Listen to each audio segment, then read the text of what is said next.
Mula 2016 to 2018, same period ngayon. July 1, 2016 to April 21, 2018. Kinumpara namin sa July 1, 2022 at April 21, 2024 para parehong datos. Hindi pwedeng bilangin yung buong termino ni Pangulong Duterte dahil pandemic tayo eh. Kung wala namang lumalabas, di ba? Hindi tamang comparison.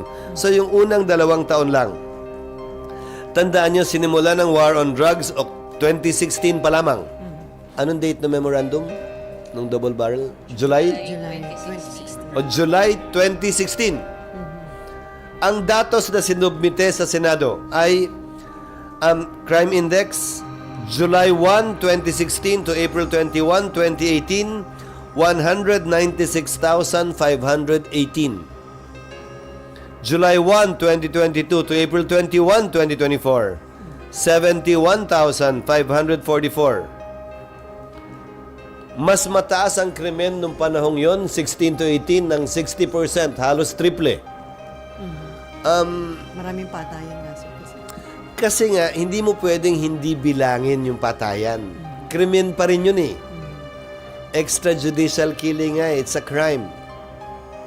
Hindi mo pwedeng hindi bilangin yon sa crime index.